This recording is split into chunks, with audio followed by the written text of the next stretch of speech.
में आते हैं, कुछ बेसिक टॉपिक है जो कि स्टार्टिंग से ही मिलने लग जाते हैं थोड़े थोड़े, या क्वाड्रेटिक हुआ, सीक्वेंस हुआ, और एडवांस में इस साल 2 क्वेश्चन आए थे इस पर, क्वाड्रेटिक से 1 ही क्वेश्चन आया था। बात करते हैं इसमें सीक्वेंस के लिए। अरेंजमेंट मतलब कि एक पैटर्न फॉलो कर रहे हो, arrangement of numbers are some expressions following a certain rule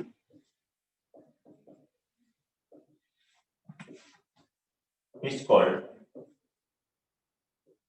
sequence or progression.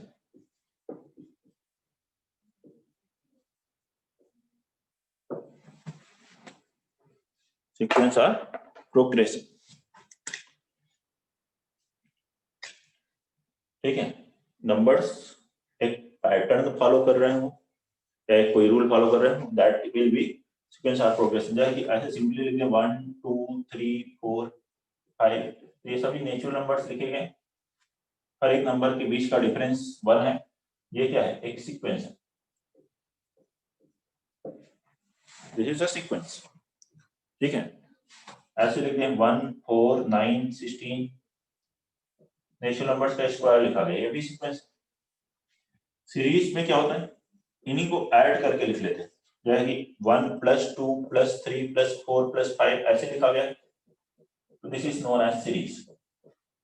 वह कहीं सीक्वेंस लिखा हो और सीरीज लिखा हो, कोई ऐसा हम डिफरेंस ज्यादा नहीं लेते इसमें। ऐसे हो x फिर 2x फिर 3x 4x, this is a sequence. x² x³ x⁴ will be a sequence। कोई भी पैटर्न, एक रूल आप कैलकुलेट कर सकें, ये सिंपल रूल दिख रहा है हमें, हर एक में x मल्टीप्लाई करते जा रहे हैं, नेक्स्ट टर्म आता जा रहा है, दोज आर सीक्वेंसेस। और इन्हीं को प्लस करके लिखते हैं तो उसी को क्या कहते हैं, सीरीज कहते हैं, ठीक है। तो ये बेसिक डेफिनेशन का डिफरेंस है। ये सीक्वेंस और प्रोग्रेशंस के टाइप्स की बात करें तो टाइप्स ऑफ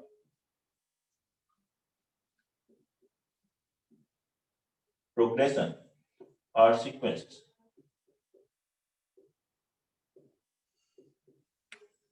तो जेई के सिलेबस में, आईआईटी के सिलेबस में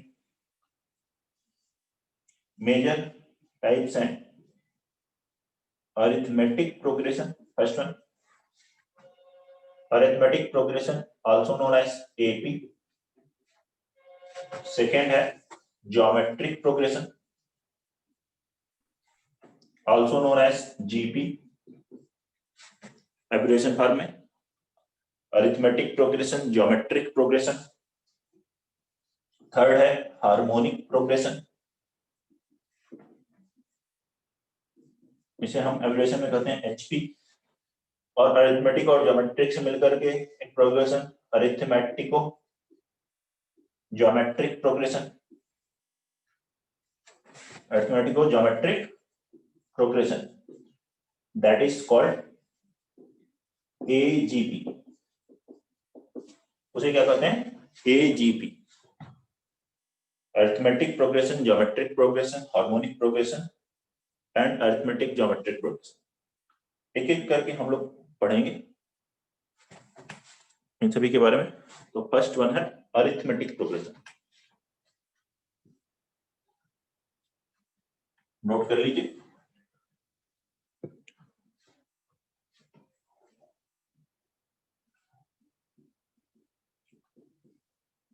अरिथमेटिक प्रोग्रेशन, और बहुत सारे पॉइंट जो मैं अरिथमेटिक प्रोग्रेशन में बताऊंगा, फिर उसी सिमेट्री से हम लोग ज्योमेट्रिक प्रोग्रेशन की बात करेंगे। तो मतलब ये बेसिक है अरिथमेटिक प्रोग्रेशन, उन्हीं को यूज करते हुए फिर दूसरी सीक्वेंसेस को भी हम लोग समझेंगे। देखते हैं अरिथमेटिक प्रोग्रेशन में क्या है। If difference of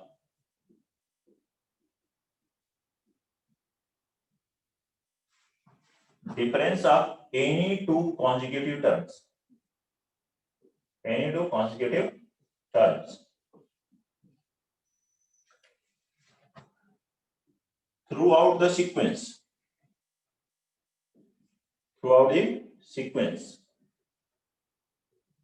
is constant if the difference of any two consecutive terms throughout the sequence is constant, then sequence is called arithmetic sequence or arithmetic progression.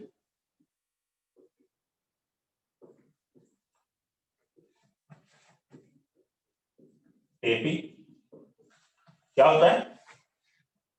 किसी भी दो कॉन्जिक्यूटिव टर्म्स का difference, दो लगातार term, first term second term का difference, second third का difference, third fourth term का difference, पूरी सीरीज में, पूरे सीक्वेंस में सेम आ रहा, कांस्टेंट सेम डिफरेंस आ रहा, तो हम उस तरह की सीक्वेंस को क्या कहते हैं? अरिथमेटिक सीक्वेंस और अरिथमेटिक प्रोग्रेशन। एंड ये तो अरिथमेटिक प्रोग्रेशन हो गए, और ये जो कांस्टेंट डिफरेंस है, एंड द कांस्टेंट डिफरेंस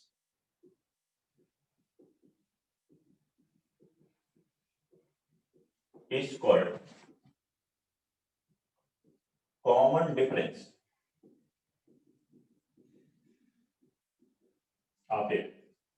और ये जो कांस्टेंट डिफरेंस होता है उसे क्या कहते हैं हम लोग? Common difference. कॉमन मतलब सेम डिफरेंस हो गया।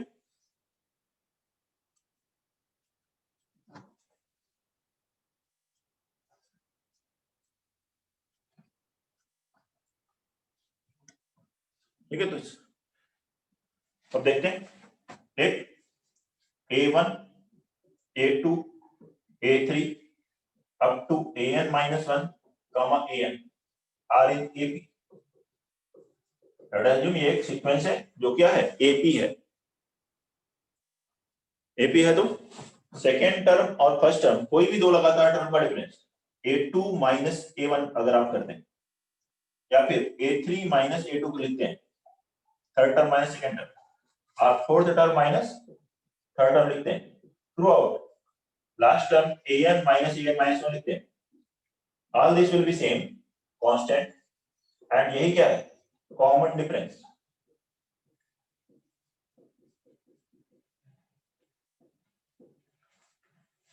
इसी को कहते हैं common difference of AP. Same होगा ऐसा तो एपी होगी, या एपी है तो ये डिफरेंस सेम रहेगा ही रहेगा। कॉमन डिफरेंस अगर क्वेश्चन में कोई सिंबल नहीं दिया हुआ है तो हम जनरली ज्यादातर क्वेश्चन में कॉमन डिफरेंस को किससे रिप्रेजेंट करते हैं? डी से। डी डिफरेंस वर्ड से आ रहा है, कॉमन डिफरेंस को ज्यादातर डी से रिप्रेजेंट किया जाता है। फर्स्ट टर्म अगर सीक्वेंस का नहीं दिया हुआ है तो हम अपनी तरफ से एज्यूम करते हैं ज्यादातर ए, तो लिखेंगे एक first term of AP is small a and common difference is d, then first term AP का A है और कॉमन डिफरेंस D है, then general appearance of AP will be,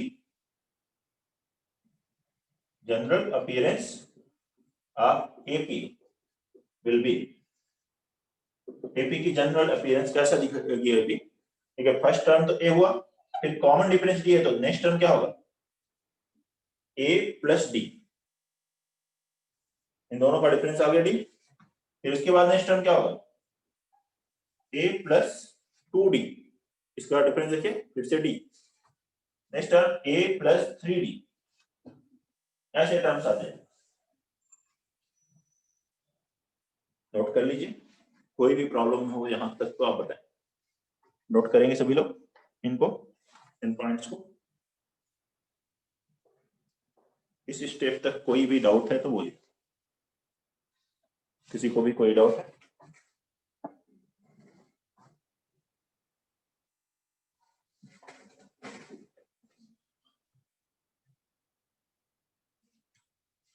Aditya लिख रहा है सर, नोटेड।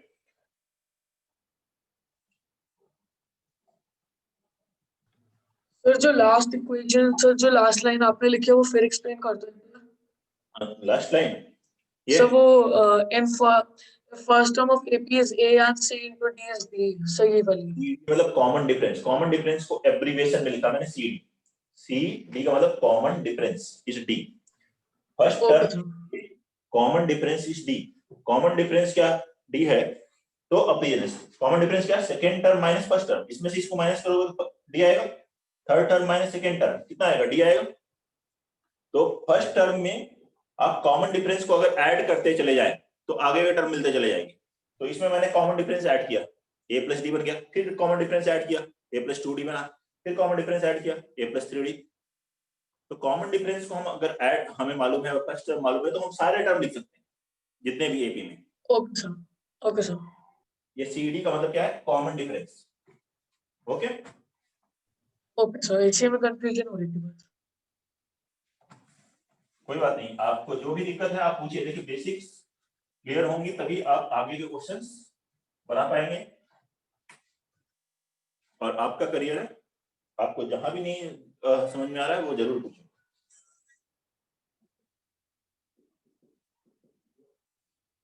फर्स्ट पॉइंट देखेंगे, ए अगर first term है, डी कॉमन डिफरेंस है, उन्हीं के लिए फॉर्मूले ज्यादा लिखे जा रहे हैं। If A is first term and D is common difference, D is common difference, difference को कई बार मैं एब्रिविएशन में DIFF फिर ऊपर एन लिख देता हूं तो वो difference. Then nth term will be nth term of AP। इस AP का nth टर्म क्या होगा, देखिए फर्स्ट टर्म में A है, सेकंड में क्या है, सेकंड में A plus 1 into d, third में A plus 2 into d, fourth term में A प्लस 3 इंटू डी है। तो n में क्या होगा, A plus n minus 1 into d. nth term को जनरली हम लोग जनरल टर्म भी बोलते हैं। जनरल टर्म वो टर्म होता है जिसकी हेल्प से सीरीज के या सीक्वेंस के बाकी सभी टर्म हम लिख सकें। इसमें यहाँ पर nth टर्म को रिप्रेजेंट करने का यह तरीका, t टर्म के लिए लिखा गया, n कैपिटल T या स्मॉल t, फिर सब स्क्रिप्ट में n लिखिए, ये है nth टर्म का मामला। यहाँ n की वैल्यू 1 रखोगे तो t1 मतलब फर्स्ट टर्म मिलेगा, n1 रखोगे तो 0 हो जाएगा, फर्स्ट टर्म आ जाएगा a, n2 रखोगे तो t2 मतलब सेकेंड टर्म आएगा, 2 minus 1 d, a plus T. ऐसे सभी टर्म्स इससे कैलकुलेट किया जा सकते हैं। कोई problem,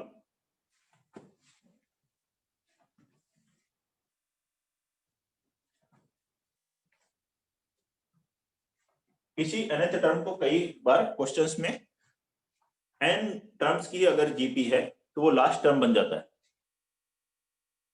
we can also write as superscript. नहीं, सुपर स्क्रिप्ट जनरली नहीं लिखते हैं, सब स्क्रिप्ट ही लिखते हैं। सुपर स्क्रिप्ट अगर कहीं लिखा तो उसका मतलब पावर हो जाएगा, ठीक है।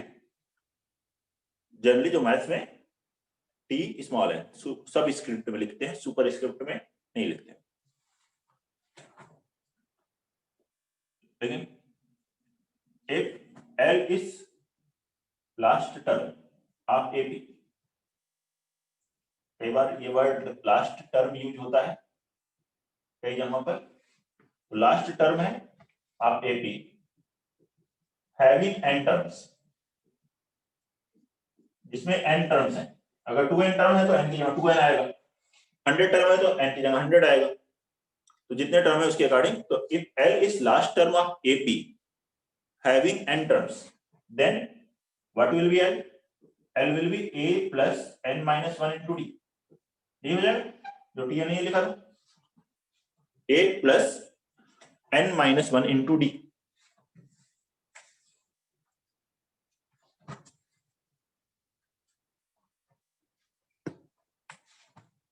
सेकेंड लिखेंगे इसमें, ये हो गया first point, nth term of NAP। Second लिखेंगे sum of n terms of NAP, sum of n terms of NAP। First n terms का सम, समेशन ऐड कर दें n टर्म्स को सभी को, पहला ए है, फिर ए प्लस डी है, ए प्लस टू डी है, ए जिसका फर्स्ट टर्म है, डी कॉमन डिफरेंस है, उसी के लिए हम ये फॉर्मूला लिख रहे हैं। इसका फॉर्मूला होता है सम ऑफ एन टर्म्स के लिए, सम के लिए एस वर्ड लिखा गया, एन सबस्क्रिप्ट में sum of n terms. One term का चाहिए तो एन की वैल्यू 1 रख दो, टू चाहिए तो एस टू रख दो, जितने भी टर्म का सम चाहिए उसके अकॉर्डिंग यहाँ फॉर्मूला अप्लाई कर सकते हैं। ये जनरल फॉर्मूला हो गया एन टर्म्स के लिए। 5 टर्म्स का चाहिए तो एन की वैल्यू 5 रख देंगे। ये वैल्यू है n/2 2a plus n-1 into d, sum of n terms of an AP, n/2 2a plus n-1 into d। अब तो ये यहाँ पे 2a क्यों हुआ? 2a क्यों हुआ बताएंगे अभी। अभी इसका फॉर्मूला मैंने आपको बोला कि ये फॉर्मूला होता है, तो विश्वास रखें कि यही होता है। अब कैसे होता है ये मैं प्रूफ बताऊंगा, जैसे कि इसका प्रूफ बताया था, इसका भी प्रूफ बताएंगे अभी ये कैसे आया। ठीक है, कह सकते हैं a प्लस टी एन है, ये ऐसे ही बोल सकते हैं इसको। आप ऐसे वो इसी फॉर्मूले को ऐसे लिख सकते हैं n/2 a plus n-1 into d, a plus n-1 into d, tn बोलो या लास्ट टर्म बोलो a plus l, if l is nth term और लास्ट टर्म n टर्म का सम चाहिए और n क्या है, nth टर्म ही लास्ट टर्म है, तो ये फॉर्मूला ऐसे भी लिख सकते हैं। फिलहाल ये कैसे आए, ये देखिए सम ऑफ n टर्म्स का फॉर्मूला, पहला टर्म a, फिर second term a plus D, third term a plus two D, ऐसे कहां तक लिखना है, nth टर्म तक a plus n-2 into D, फिर a plus n-1 into D, ये लिख लिया हमने। इसी सम को कैलकुलेट करना है, तो कैसे कैलकुलेट करेंगे, देखिए a प्लस बी प्लस सी लिखिए या c प्लस बी प्लस ए लिखिए, सम दोनों सेम होंगे कि अलग अलग होंगे बताइए। सर सेम होंगे। सेम होंगे, सेम। 1 प्लस 2 प्लस 3 लिखो या 3 प्लस 2 प्लस 1 लिखो, तो रिवर्स ऑर्डर में अगर मैं इसी को लिख दूं तब भी तो सम सेम आएगा। पहले मैं लास्ट लिख देता हूं a plus n-1 into D, plus फिर लिख देता हूं a plus n-2 into D, ऐसे लिखते जाते हैं। ये सेकेंड टर्म जो होगा वो सेकेंड लास्ट बन जाएगा और जो फर्स्ट हो जाएगा वो लास्ट हो जाएगा। हो गया, रिवर्स ऑर्डर में लिख दिया मैंने, तब भी सम है तो सम तो वही रहेगा, तो ये Sn है तो ये भी Sn ही है, ये लिखा है। अब दोनों को ऐड कर दो, 1 प्लस 2 2Sn बराबर 2 times Sn is equal to क्या होगा, a plus n-1 into D, कितना हो गया, पहला ब्रैकेट बताओ 2a plus n-1 into D आएगा क्या, दूसरा देखो इसको ऐड करो कितना होगा, a plus a 2a, D common लोगे n-2 plus 1 n-1 into D आएगा। ऐसे थर्ड ऐसे सब को ऐड कर दे, लास्ट वाला भी क्या आएगा 2a plus n-1 into D, ये कितनी बार आ गया, how many times, n times. कितने टर्म है, n टर्म है, फर्स्ट ऐड हुआ ये आया फर्स्ट ब्रैकेट, सेकंड ऐड हुआ सेकंड ब्रैकेट, थर्ड ऐड हुआ, इस तरह से n ब्रैकेट्स बने, सभी सेम है, x x x x को अगर आप 2 टाइम्स ऐड कर रहे हो तो 2x हो जाएगा, 3 टाइम्स ऐड कर रहे हो 3x हो जाएगा, n टाइम्स ऐड कर रहे हो तो nx हो जाएगा। तो इसकी वैल्यू क्या हो गई, n into 2a plus n-1 into D, ये है 2Sn की, तो Sn क्या हुआ 2 से डिवाइड करो, तो Sn ये फॉर्मूला लिखा है। बोलिए कोई डाउट है तो नोट कर लीजिए, किसी को भी कोई भी दिक्कत है इसमें तो बताएं। फिर इसके बाद पॉइंट नंबर 3 लिखेंगे, जल्दी से नोट करिए, जल्दी से नोट करिए।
हो गया नोट सभी का?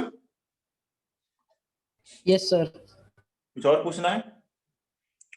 आदित्य कुछ लिखा है क्या?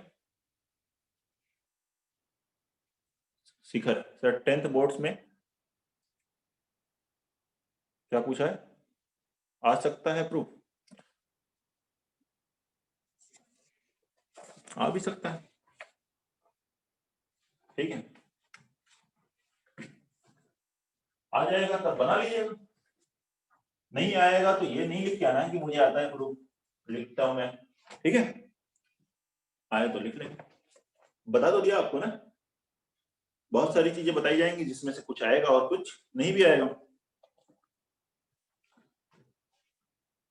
तो लेकिन बेसिक्स पता होनी चाहिए। अब ये बेसिक्स काफी इंपॉर्टेंट है, मैं ये बता सकता हूं आपको कि रिवर्स ऑर्डर में लिख करके ऐड करना, ये कई अच्छे अच्छे क्वेश्चंस में यूज होता है ये बेसिक्स, मतलब प्रूफ नहीं है, फॉर्मूला वहां आपका कोई नहीं लग रहा हो, लेकिन आप रिवर्स ऑर्डर में लिख करके ऐड करोगे, बहुत आसानी से क्वेश्चन सॉल्व हो जाएगा।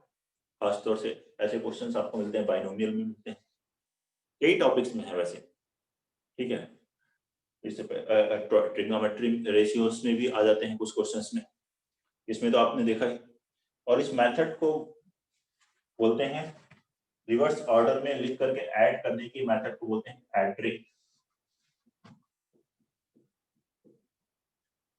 गॉस मेथड, हैट्रिक के नाम पर इसका मेथड। हैट्रिक जब एक छोटा सा बच्चा था, क्लास, ठीक है, 3/4 में किसी क्लास में थे, तो क्लास में मतलब जब ये सब नहीं बने थे एपी वगैरह, तो उस समय उनके टीचर्स ने जैसे क्लास 2-3 के बच्चे के लिए ये समेशन काफी बड़ा समेशन है, 4-5 के लिए भी, तो उन्होंने लिख करके ऐड करने के लिए दिया 1 + 2 + 3 अप टू 100 तक ऐड करी। तो इसके लिए उसने रिवर्स ऑर्डर में लिख करके ऐड किया, ऐसे लिख करके, और आसानी से उसने रिजल्ट, मतलब फिर उसी से ये नाम फिर बना। चलो आगे बढ़ते हैं थर्ड पॉइंट पर। यह सेकेंड पॉइंट था सम ऑफ n टर्म्स।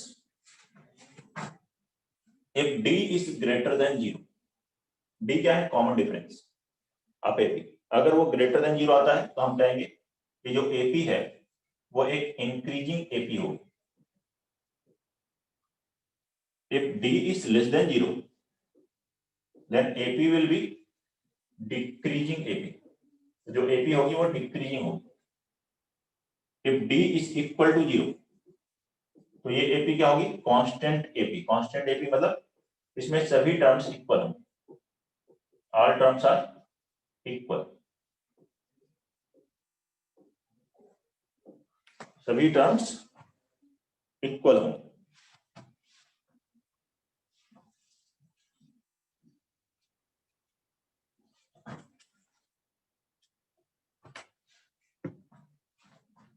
देख लें,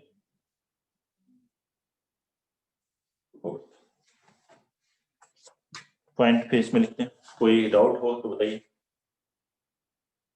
d लेस देन 0 है, कॉमन डिफरेंस नेगेटिव है तो वैल्यू डिक्रीज होती जाएगी, d पॉजिटिव है तो वैल्यू इंक्रीज होती जाएगी, तो इंक्रीजिंग AP है। d 0 है तो सभी बराबर हो जाएंगे टर्म, कॉमन डिफरेंस 0 भी हो सकता है, a फिर टर्म क्या आएगा? a फिर a ऐसे मिल जाएगा, सभी टर्म्स इक्वल हो गए, तो कॉमन डिफरेंस उसका 0। नेक्स्ट लिखेंगे, if a1 a2 a3 up to an - 1 comma an are in AP with common difference d,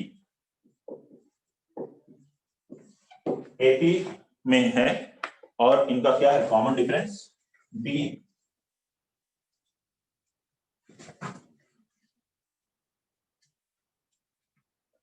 तो इसी को अगर हम लोग रिवर्स ऑर्डर में लिखें, then an an - 1 an - 2 up to a2 comma a1 are in AP with common difference, क्या लिखोगे? -d। अगर मैं उल्टा लिख दूं तो क्या आएगा? कॉमन डिफरेंस माइनस डी, क्योंकि अब an minus one minus an लिखोगे। जैसे इसमें कॉमन डिफरेंस फर्स्ट वाले में क्या था, a2 माइनस a1, तो इसमें कॉमन डिफरेंस क्या है, a1 माइनस a2, तो इसका कॉमन डिफरेंस अगर d है तो ये क्या होगा, माइनस डी होगा। तो रिवर्स ऑर्डर में लिखा जाए तो भी एपी ही रहती है। कॉमन डिफरेंस पहले अगर डी था तो अब माइनस डी होगा, कॉमन डिफरेंस पहले +5 था तो अब -5 होगा, पहले -7 था तो अब +7 हो जाएगा, माइनस टाइम्स हो जाएगा जो भी था पहले। if a b c 3 terms हैं आर इन एपी, केवल 3 टर्म्स हैं एपी में, then b minus a second term minus first term will be equal to c minus b third term minus second term। इस b को इधर ले तो b plus b कितना हो गया, 2b बराबर क्या आएगा, a plus c, 2b बराबर a plus c होगा। नोट करिए, कोई प्रॉब्लम इसमें?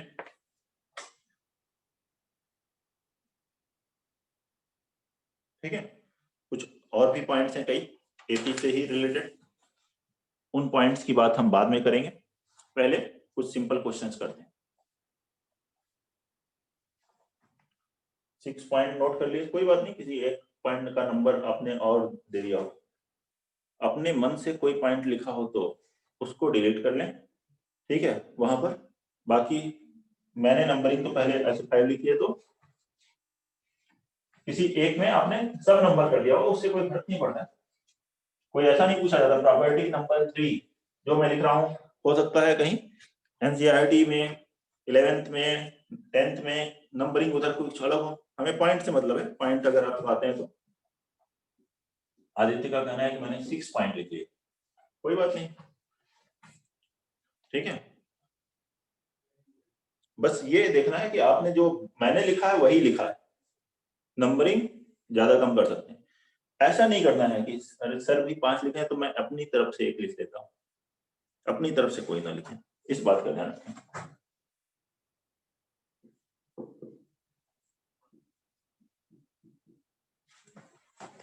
लिखते हैं फर्स्ट क्वेश्चन इस पे, if 6th and 11th terms of an AP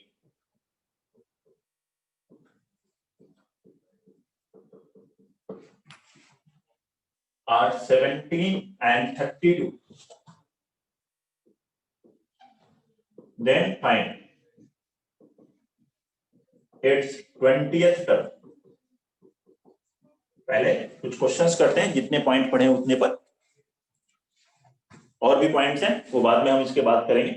6th term और 11th टर्म्स एक एपी के 17 and 32 है, मैं बोल भी रहा हूं, ध्यान से नोट कर लीजिए। If 6th and 11th terms of an AP are 17 and 32, then find its 20th term। तो उसका 20th टर्म कैलकुलेट करना है। 59। 6th टर्म 17 दिया है, 6th टर्म मतलब T6 दिया है 17 और T11 11th टर्म दिया है 32, आपसे 20th टर्म कैलकुलेट करने के लिए कहा गया, ठीक है ना, बहुत ही आसान है, सभी से बन जाएगा। इसमें फर्स्ट टर्म और कॉमन डिफरेंस नहीं दिया है, हमें क्या करना होता है, एपी का फर्स्ट टर्म और कॉमन डिफरेंस अगर हम कैलकुलेट कर लेते हैं तो हम कोई भी टर्म निकाल सकते हैं।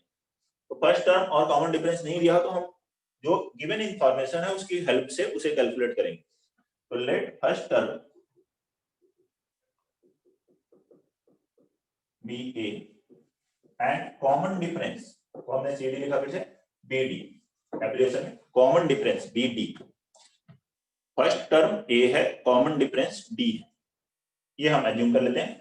तो T6 क्या होगा, a plus 6 minus 1, 6 minus 1 मतलब 5d बराबर हुआ 17, ठीक है ना, a plus 5d बराबर 17, and T11 a plus 11 minus 1 10d बराबर हुआ 32। इन दोनों को सॉल्व कर लीजिए। तो second equation minus first equation, a cancel, कितना आएगा 5d बराबर 15, तो d की वैल्यू आ गई 3,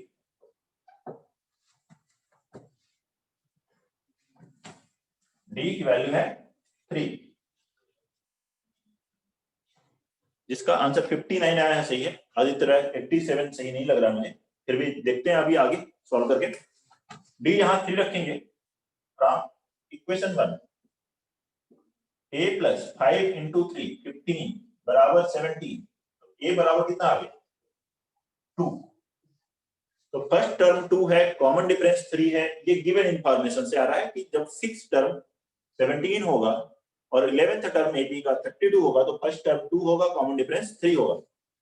देयरफॉर 20th टर्म t20 क्या लिखोगे a plus 20 minus 1 into D. Formula है a plus n minus 1 into d nth term के लिए, ठीक है ना। ठीक है, आ रहा है मनीष का 59, वेरी गुड, सभी आ जाएगा मेरे ख्याल से, बहुत आसान है अब तो। ये आगे a की वैल्यू 2, 20 माइनस 1 19, d की वैल्यू 3, आंसर है 59।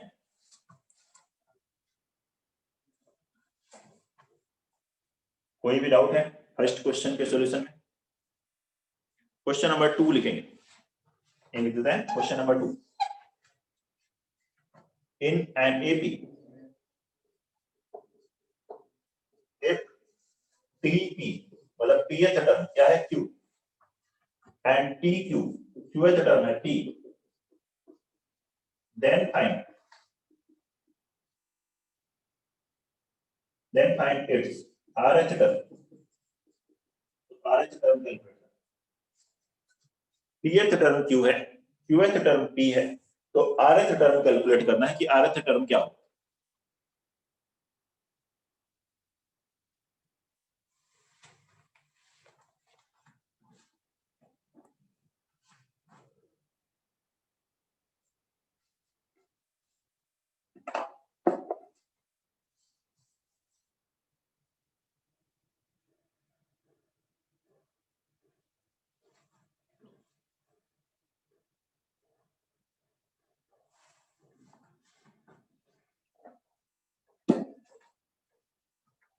सेकंड क्वेश्चन बनाइए जल्दी से।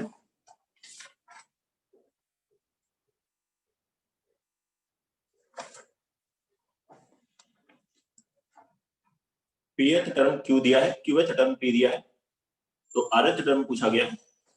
Aditya P plus Q minus R, Q minus R. P plus Q minus R, ये बता रहे हो सही है। Yes.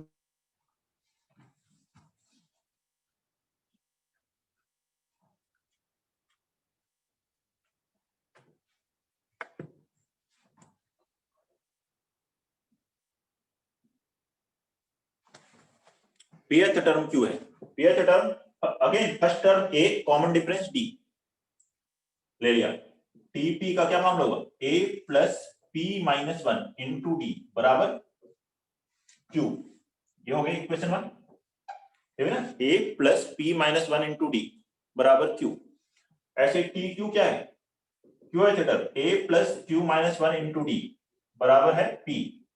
इन दोनों को सॉल्व करके क्या निकालना है A और D, तो डिफरेंस सबट्रैक्ट कीजिए, first minus second A cancel, यहाँ आएगा P minus Q into D, minus 1 cancel, P minus Q into D बराबर Q माइनस P। तो D की वैल्यू कितनी आ रही है -1। अब ये D की वैल्यू -1 यहाँ रखो, फ्रॉम इक्वेशन 1 ये हो गया A plus P minus 1 into -1 बराबर Q, ये आ गया माइनस P प्लस 1, RHS में जाएंगे तो फर्स्ट टर्म A बराबर आ गया P प्लस Q माइनस 1, ये फर्स्ट टर्म, ये कॉमन डिफरेंस देख लीजिए। कोई भी डाउट है तो बताइए। फर्स्ट टर्म और कॉमन डिफरेंस आ चुका है, तो अब आप क्या कैलकुलेट करना है, कोई भी टर्म कैलकुलेट करना है तो फॉर्मूला लगा लेंगे TR, rth term will B A plus R minus 1 into D, A की value P plus Q minus 1 plus R minus 1, D की वैल्यू -1, डिवाइड करोगे माइनस प्लस होगा तो -1 का सम कैंसिल, आंसर आ गया P plus Q minus R। देख ले, कोई भी डाउट है इसमें तो बताइए। क्वेश्चन नंबर 1 सॉरी 2 था ये। Question number 3, if sum of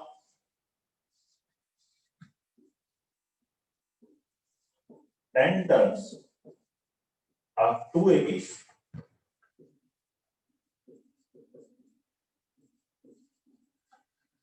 if sum of n terms of 2 APs, दो APs हैं अलग अलग, दो AP हैं, उनके n terms का सम बोल रहा है, are in the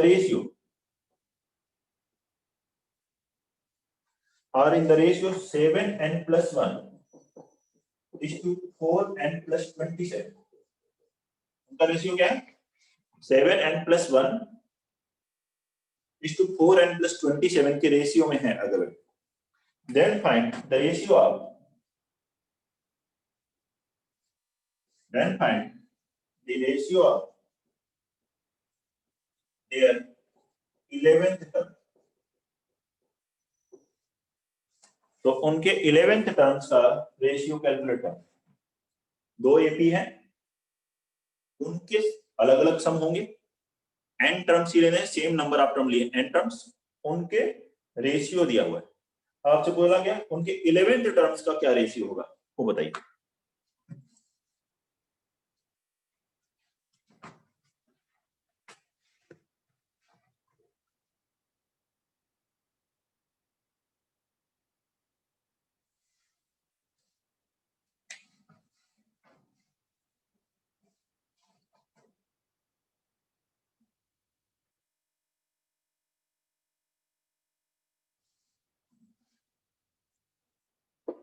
बनाइए सभी लोग,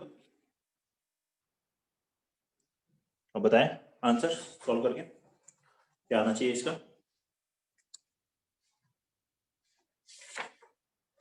final answer Aditya 4:3, very good बेटा, सही है आंसर ये। पलक 78/71, नहीं ये ठीक नहीं है।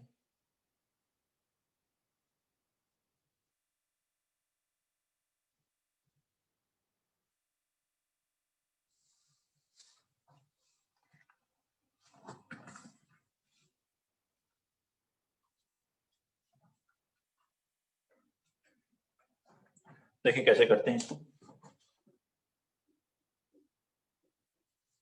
पहले फर्स्ट एपी के लिए जो फर्स्ट टर्म जो है वो स्मॉल है एंड कॉमन डिफरेंस जो है वो स्मॉल डी।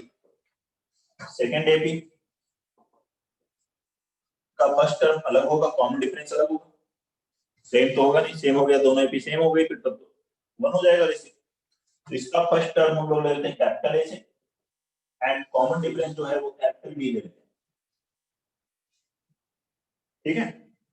तो अब इनके सम ऑफ n टर्म्स का रेशियो दिया है, तो पहले वाले के लिए स्मॉल s यूज कर लेते हैं सम ऑफ n टर्म्स, और दूसरे का कैपिटल S है।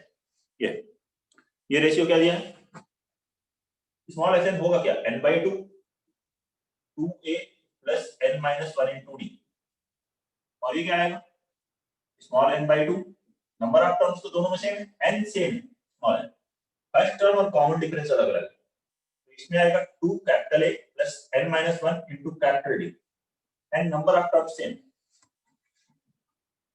ये रेशियो क्वेश्चन में दिया हुआ है, ये n/2 कैंसिल, ये रेशियो दिया हुआ है ना 7n plus 1 upon 4n plus 27, ये इंफॉर्मेशन क्वेश्चन में दी है, ये वैल्यू किसके बराबर 7n plus 1 upon 4n plus 27। इस इंफॉर्मेशन की हेल्प से कैलकुलेट क्या करना है, अब वो लिखते हैं पहले। इससे हमें कैलकुलेट करना है सम का रेशियो दिया है, तो find ratio of their 11th term, 11th term T11 से लिखा अपॉन कैपिटल T11, ये तो कैलकुलेट करना, small t11 upon capital T11, first AP के 11th टर्म को स्मॉल t से रिप्रेजेंट कर दिया मैंने, स्मॉल t11 अपॉन, तो फर्स्ट एपी का 11th टर्म क्या होगा, a plus 11 minus 1 into d, और सेकंड के लिए capital A plus 11 minus 1 into capital D, इसे हुआ A plus 10b, capital A plus 10 times capital D। ये रेशियो हमें कैलकुलेट करना है, ये रेशियो चाहिए ना, बताइए।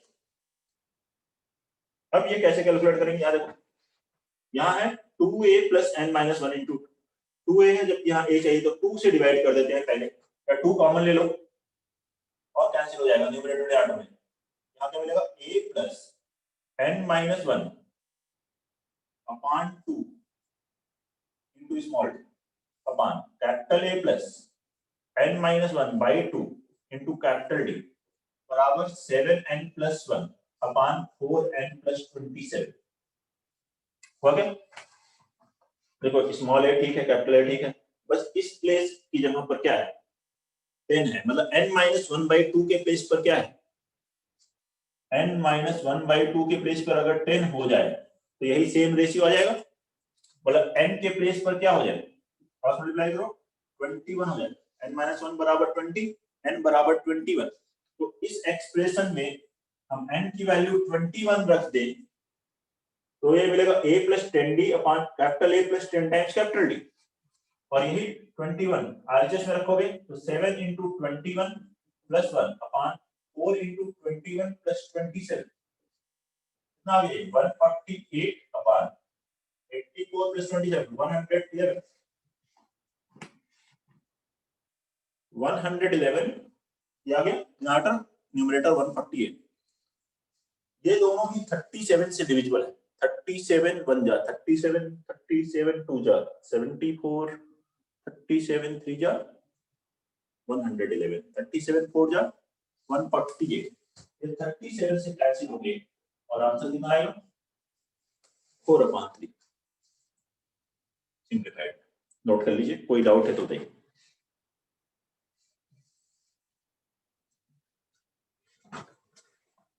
क्वेश्चन नंबर कौन सा है ये 3, ठीक है ना? नेक्स्ट लिखेंगे question number 4। The first term of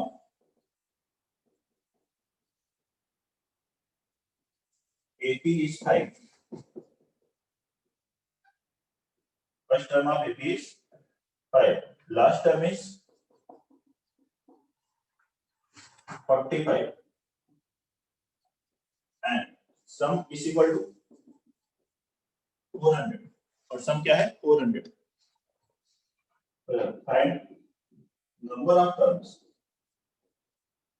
Find number of terms and common difference.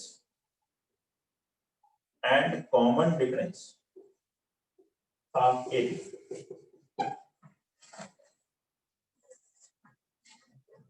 The first term of AP is 5. First term 5 है, last term 45 है, सम सभी टर्म्स का कितना है 400 है। तो क्वेश्चन है फाइंड नंबर ऑफ टर्म्स, तो इस एपी में कितने टर्म्स होंगे वो कैलकुलेट करिए और कॉमन डिफरेंस एपी का कैलकुलेट कीजिए। मनीषा 16 सही है, आदित्य 16 एंड 8/3 सही है बेटा, बहुत बढ़िया।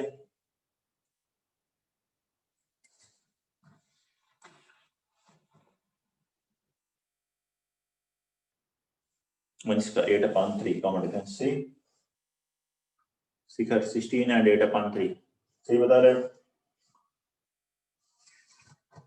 नहीं आसान है, फॉर्मूले पर बेस्ड क्वेश्चन है, एपी इन सब में सबसे आसान है और सबसे इंपॉर्टेंट भी है एक तरह से, क्योंकि उसी बेसिक्स को उसी सिमेट्री को अप्लाई करते हुए हम जीपी या कोई भी दूसरी एचपी के क्वेश्चन एपी से ही सॉल्व होते हैं।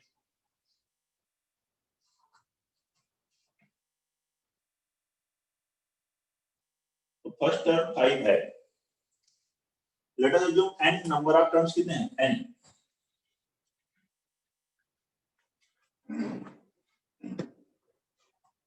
यहां पर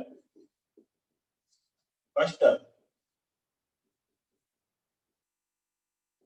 a बराबर है 5, लास्ट टर्म पहले ये n term number of terms n, number of terms n बोल देते हैं, लास्ट टर्म है टर्म ही होगी जो कि l है, कितनी है इसकी वैल्यू 45, सम दिया है 400, तो सम s n बराबर 400, तो n/2 a प्लस l, ये फॉर्मूला भी हमारे पास, first term plus last term, sum of n terms equal to sum of n terms का वैल्यू कितनी दी है 400, n/2 फर्स्ट टर्म है 5, लास्ट टर्म है 45, 5 + 45 हो गया 50, तो n/2 × 50, जब डिवाइड करोगे 400/58 × 2, n की वैल्यू आ गई 16। देखें इस क्वेश्चन में n की वैल्यू कितनी हो गई 16। अब क्या आ गया common difference, number of terms आ चुके, l nth टर्म ही है, l बराबर nth term that is equal to 45। इसको क्या लिख सकते हो a + n - 1 × d, a मतलब 5 + n - 1, 16 - 1 into common difference d, d निकाला, n आ चुका था 16, l था last term means nth term, फिर आ गया 40 = 15 d, d की वैल्यू कितनी आ गई 40/15 दैट इज 8/3, 570। बताइए किसी भी स्टेप में कोई डाउट है? तो ये फर्स्ट लेक्चर हमने पढ़ा सीक्वेंस एंड प्रोग्रेशन का, जिसमें हमने एपी के कुछ पॉइंट्स पढ़े, उससे रिलेटेड क्वेश्चंस देखे। सभी को समझ में आया ये? तन्मय क्लियर था पॉइंट सभी? Yes, sir. और बच्चे देखता हूं मैं कौन कौन से हैं, उनसे पूछते हैं।